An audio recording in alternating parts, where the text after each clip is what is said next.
Technocracy is a form of government in which the decision-maker or makers are selected on the basis of their expertise in a given area of responsibility, particularly with regard to scientific or technical knowledge.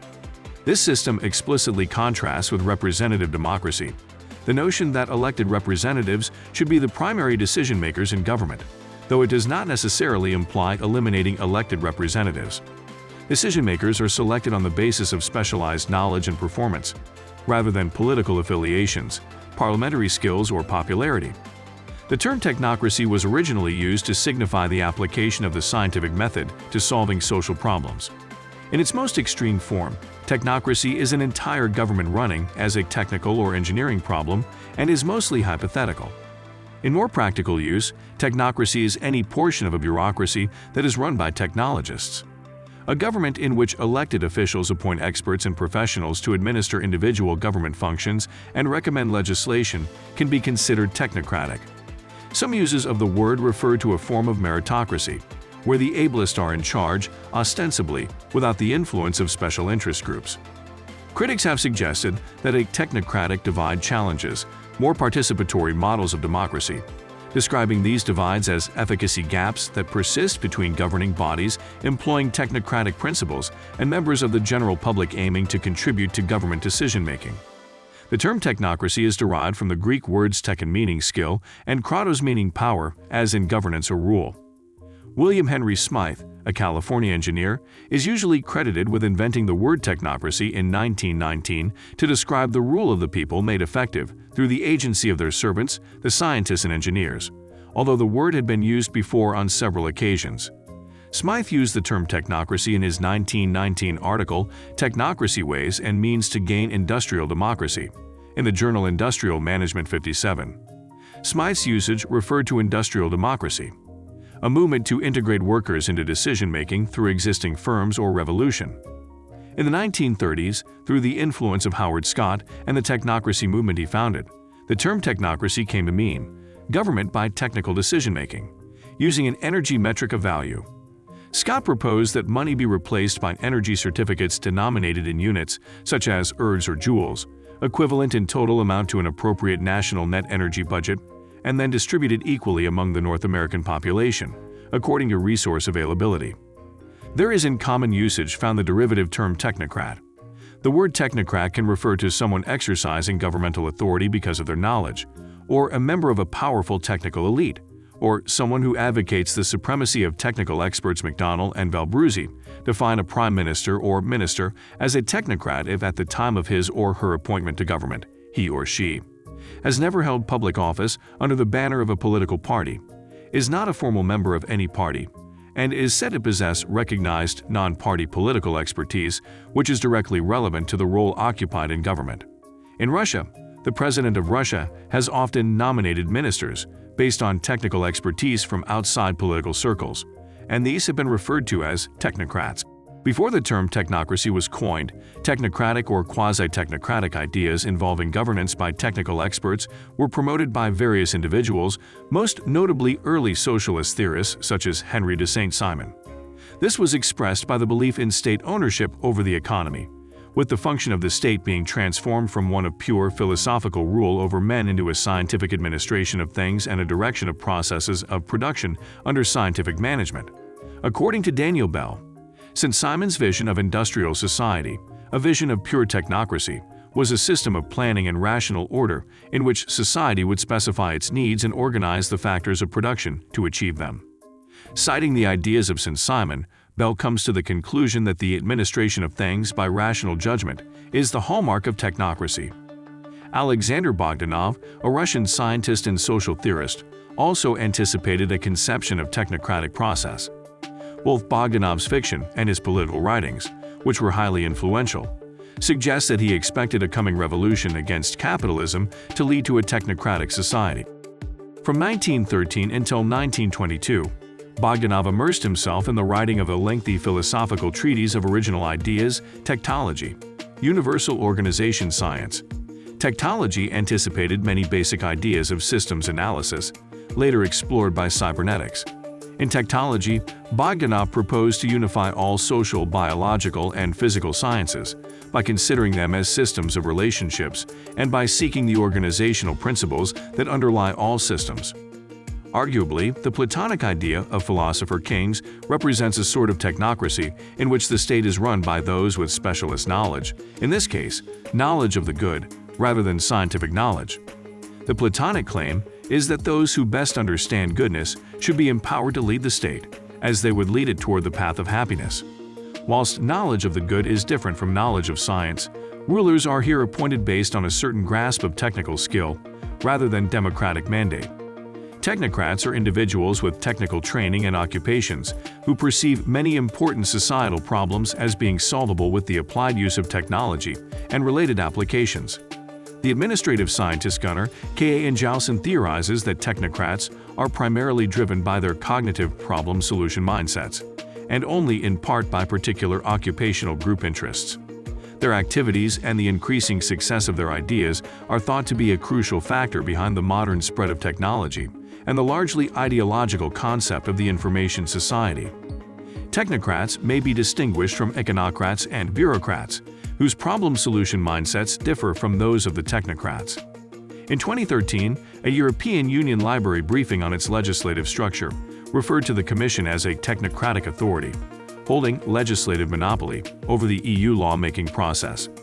The briefing suggests that this system, which elevates the European Parliament to a vetoing and amending body, was originally rooted in the mistrust of the political process in post-war Europe. This system is unusual, since the Commission's sole right of legislative initiative is a power usually associated with parliaments. The former government of the Soviet Union has been referred to as a technocracy. Soviet leaders like Leonid Brezhnev often had a technical background. In 1986, 89% of Politburo members were engineers. Leaders of the Communist Party of China used to be mostly professional engineers.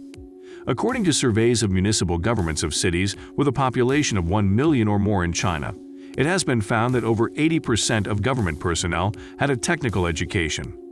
Under the 5-year plans of the People's Republic of China projects such as the National Trunk Highway System, the China High-Speed Rail System, and the Three Gorges Dam have been completed.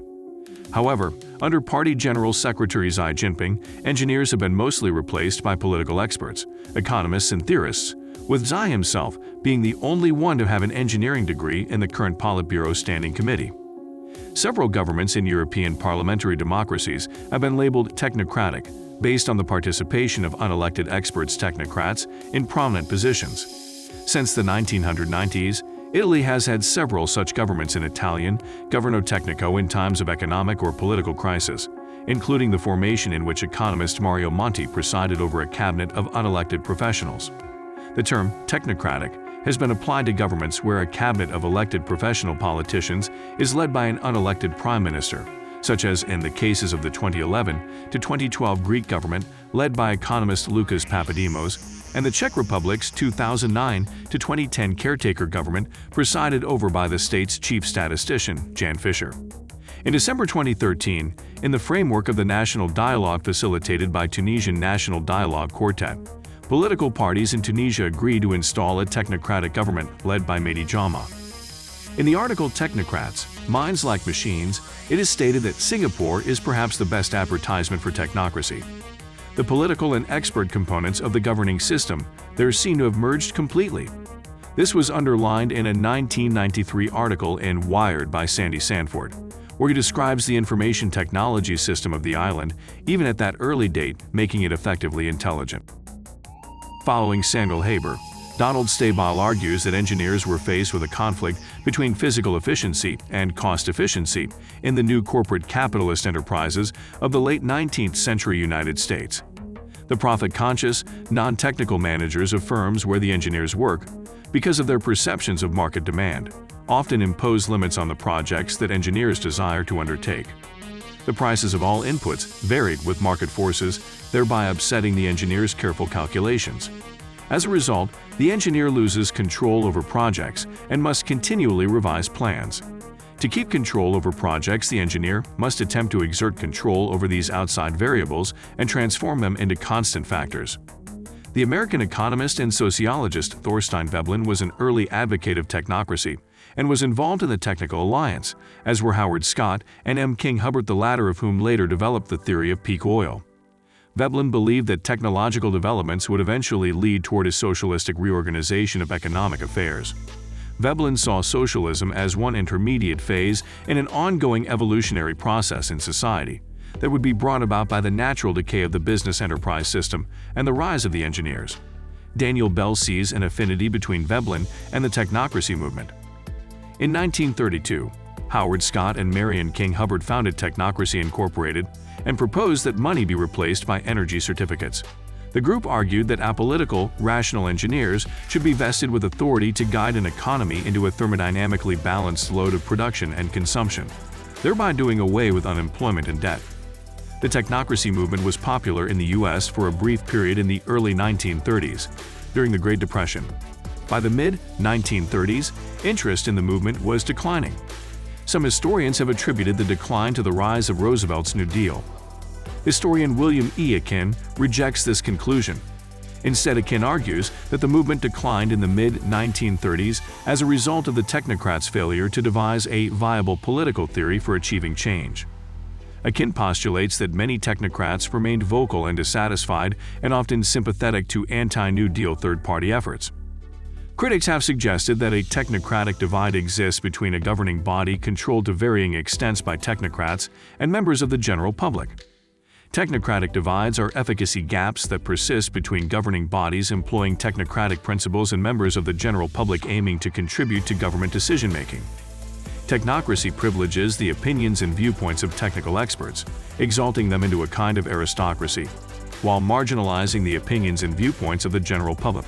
As major multinational technology corporations example, FAANG's swell market caps and customer counts, critiques of technocratic government in the 21st century see its manifestation in American politics not as an authoritarian nightmare of oppression and violence, but rather as an eminence grise, a democratic cabal directed by Mark Zuckerberg and the entire cohort of big tech executives. In his 1982 Technology and Culture Journal article, The Technocratic Image and the Theory of Technocracy, John G. Gunnell presciently writes, "Politics is increasingly subject to the influence of technological change, with specific reference to the advent of the long boom and the genesis of the Internet, 1973 to 1975.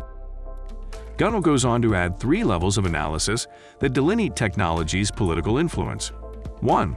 Political power tends to gravitate towards technological elites. 2. Technology has become autonomous and thus impenetrable by political structures. And 3.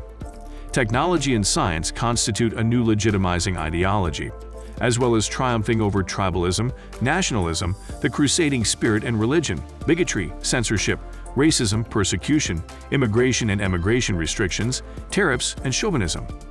In each of the 3 analytical levels, Gunnell foretells of technology's infiltration of political processes and suggests that the entanglement of the two, example, technology and politics, will inevitably produce power concentrations around those with advanced technological training, namely the technocrats.